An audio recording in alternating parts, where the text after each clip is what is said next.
कि सल्तनत एक बहुत बड़ा झूठ है या मुगल एम्पायर बहुत बड़ा झूठ है, तो आपका जो डिस्कोर्स चल रहा है, जो हम 70 साल से पढ़ रहे हैं, उसमें इसको हज़म करना बड़ा मुश्किल हो जाएगा क्योंकि नैरेटिव की पावर ये होती है ना कि आप उनको लगातार एक झूठ इतना परोसते रहें कि जब सच बोला जाए तो सच को वो ईज़िली डाइजेस्ट ना किया जा सके। तो आप बिल्कुल ये ठीक किस कहा। आधार पे ऐसा बोलेंगे? पहले तो आप ये बताइए। हम चाहे नाज़ियों से कितनी भी घृणा करें, लेकिन हमें एक बात माननी पड़ेगी कि वे बहुत प्रज्ञावान पुरुष थे। ठीक है, वो दूसरों को कंट्रोल करना चाहते थे, उन्होंने इतनी हिंसा की, वो तो बिल्कुल गलत थी बात, लेकिन वे इंटेलिजेंट लोग तो थे। तो गोबल्स ने कहा था ना कि एक झूठ को आप 100 बार प्रचारित करेंगे तो वो सत्य बन जाएगा। वही हमारे साथ हुआ। कैसे सिद्ध करूंगा? आप गूगल करें तुगलक एम्पायर का एक मैप, इस वक्त अगर जो हमारे दर्शक देख रहे हैं, आपको जो मैप दिखाया जा रहा है उसमें मेवाड़ कहीं है ही नहीं। जो भी 100 सवा 100 साल की तुगलक शासन था, उस पूरे शासन में मेवाड़ का चित्र आपको गूगल के मैप पे मिलेगा ही नहीं। अब बताइए इसमें मेवाड़ कहां पर है? और जी। मेरा सपना है कि कोई उड़िया व्यक्ति या कोई भी व्यक्ति, उड़िया का कोई एकाधिकार नहीं है, कोई भी व्यक्ति किसी दिन कलिंग राज्य जाने का इतिहास जरूर लिखे कि कितने महापुरुष, कितने वीर पुरुष थे वो लोग। अब मोहम्मद बिन तुगलक नाम का एक तुगलक राजा होता है। आपको जो महारानी पद्मिनी का जो किस्सा है वो तो पता ही है कि 1301 के अंदर वो जो चित्तौड़ का जो अलाउद्दीन खिलजी ने जो अधिग्रहण किया था, जी। तो पद्मिनी ने जौहर किया था, उनके साथ 20,000 या 30,000 कुछ स्त्रियों ने और जौहर किया था। खिलजी पूरे विध्वंस करके गया था। उसके बाद में तुगलकों का शासन आ गया था। तुगलक ने एक जालौर के राजा थे, उनको वहां पर अपना सूबेदार नियुक्त किया था। महाराणा हमीर सिंह नाम के व्यक्ति होते हैं एक, जो कि राजघराने के ही थे मेवाड़ के, और वो कैलवाड़ा में बड़े होते हैं और वहीं पर उनके पिता थे अरी सिंह। ये मेवाड़ राजघराने की कहानी सुना रहा हूं मैं आपको। जी। फिर वे गुजरात जाते हैं और वे वहां उनको एक चारणी मिलती है, बरवड़ी देवी, वो उनको आशीर्वाद देती हैं। ये सब डॉक्यूमेंटेड है। वीर विनोद जो हमारी जो किताब है उसमें श्यामल दास जी की लिखी हुई, वो पुस्तक जिसमें मेवाड़ का राजाश्रय मिला हुआ इतिहास लिखा हुआ है। कर्नल टॉड की एनल्स ऑफ राजपूताना में ये सब लिखा हुआ है, और हम पढ़ते नहीं है, या हमें पढ़ाया नहीं जाता है। तो उस चारणी ने उनको कहा कि आप वापस जाओ, आप चित्तौड़ पर हमला करो, चित्तौड़ को अर्जित करो। तो वो भी बड़ी इंटरेस्टिंग कहानी है कि उन्होंने चित्तौड़ को अर्जित कर लिया। तो ये जो मालदेव जी जो सूबेदार थे, जो तुगलक जिनको नियुक्त करके गए थे चित्तौड़ के, वो जाकर पहुंचे गुहार लगाने तुगलक के पास कि एक हमीर है, उसने चित्तौड़ पर कब्जा कर लिया है।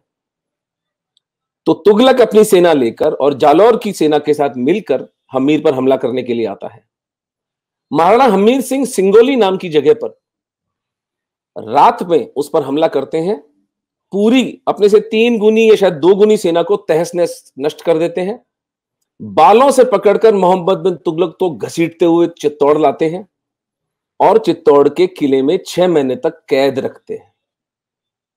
ये जो तुगलक डायनेस्टी का जो मैप आपने देखा है, उसके एक तुगलक की दशा आपको सुना रहा हूं, और मेरी चुनौती है कि कोई इस बात को गलत सिद्ध कर दे। मैं चुनौती दे रहा हूं सार्वजनिक मंच से।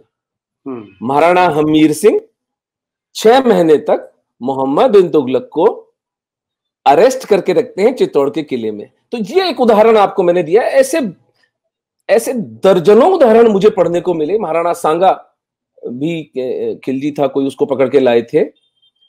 आपके महाराणा कुंभा, मालवा का सुल्तान था महमूद खिलजी, उसको 6 महीने तक गिरफ्तार करके रखा था। तो ये दिल्ली सल्तनत थी साहब आपकी, जिसके सुल्तान जो थे वो जानवरों की तरह रखे जाते थे चित्तौड़ के किले में, और उनपे दया खाके हमारे जो मेवाड़ के सिसोदिया महाराणा थे वो तरस खाके उनके ऊपर छोड़ देते थे उन्हें। और इसके भी मैं एक पुस्तक लिख रहा हूं एक्चुअली, मेवाड़ के महाराणा और उनका इस्लाम से विरोध। जी। क्योंकि आपको पूरे इतिहास में एक ऐसा कोई घराना नहीं मिलेगा जो इस तरह से लड़ा। तो इस झूठों की श्रृंखला चलती है। दिल्ली सल्तनत यमुना से लेकर मेहरौली तक थी। उसका कोई आप आधार नहीं मिलता। अभी मैं आरसी मजूमदार की किताब भी उसमें पढ़ रहा हूं, उसकी रेफरेंसेस भी मैं आपको दूंगा। क्योंकि सल्तनत का मतलब होता है जैसे सम्राट अशोक, या चंद्रगुप्त विक्रमादित्य या महाराज हर्षवर्धन, उन्होंने कुछ क्रिएटिव किया हो, कुछ कंट्रीब्यूट किया हो, उनका टैक्सेशन सिस्टम कैसा था, उनके टाइम पे आर्ट्स एंड कॉमर्स कैसी थी, उन्होंने कुछ ट्रेड रूट्स एस्टेब्लिश किए, उसको हम एम्पायर या सल्तनत कह सकते हैं।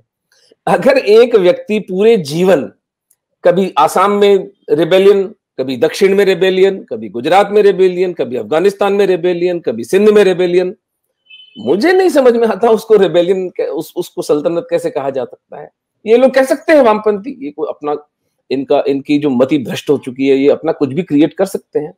लेकिन अगर एक रैशनल माइंड से, एक संतुलित बुद्धि से सोचा जाए, तो ये कोई सल्तनतें वल्तनतें नहीं थी, ये डाकू लुटेरे थे जो मर्सनरीज की यानी किराए के सैनिकों की एक फौज बनाकर आते थे, प्लंडर करते थे, लूट करते थे, हमारी बच्चियों का, हमारे बुजुर्गों का शील भंग करते थे, और जो पैसा होता था वो लूट लाट के चले जाते थे। तो इन्हें सल्तनत कहना हमारे बुजुर्गों का, हमारे पुरखों का अपमान है। इसमें एक और जो इन्होंने बहुत स्मार्टली काम किया कि सल्तनत पीरियड बना दिया। देखिए, आप जब तुगलक बता रहे हैं, उससे पहले खिलजी थे, 15-20 वर्ष खिलजी रहते हैं, 15-20 वर्ष तुगलक रहते हैं, तो कभी एम्पायर तो हो नहीं सकती, लेकिन उनको क्लब कर देते हैं, तो एक ऐसा एक फिक्शनल एक वो परसेप्शन बनने लगती है कि शायद कुछ एम्पायर जैसा कभी रहा हो। और दूसरी नहीं, तुगलक 70-80 साल रहे थे, जैसे 3-4 थे, फिरोज शाह तुगलक था, मोहम्मद बिन तुगलक था, और एक तुगलक और था। तीनों के तीनों को मेवाड़ महाराणाओं ने गुलाम बना के रखा था। मजे की बात ये है। मतलब मेरा निवेदन ये है कि जिस मुगल एम्पायर की दुहाइयां दे रहे हो भैया, उनको कभी चैन से भोजन भी नसीब हुआ क्या इस देश में? इस हद तक हिंदुओं ने उनके साथ संघर्ष किया, उनकी दास्ता तो स्वीकार नहीं की ना। आप उसको एम्पायर किस दृष्टि से, किस तत्व से, किस तर्क से बता रहे हो? हमें इतना समझा दो।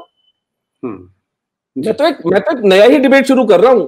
ये एम्पायर्स थे ही नहीं, ये लुटेरे थे, और ये लुटेरों से हमारे राजा सतत संघर्ष कर रहे थे, और वो थोड़ा अनइक्वल सा संघर्ष था। उस पर हम बाद में आएंगे कि वो अनइक्वल सा संघर्ष क्यों था, क्योंकि हम सभ्य लोग थे।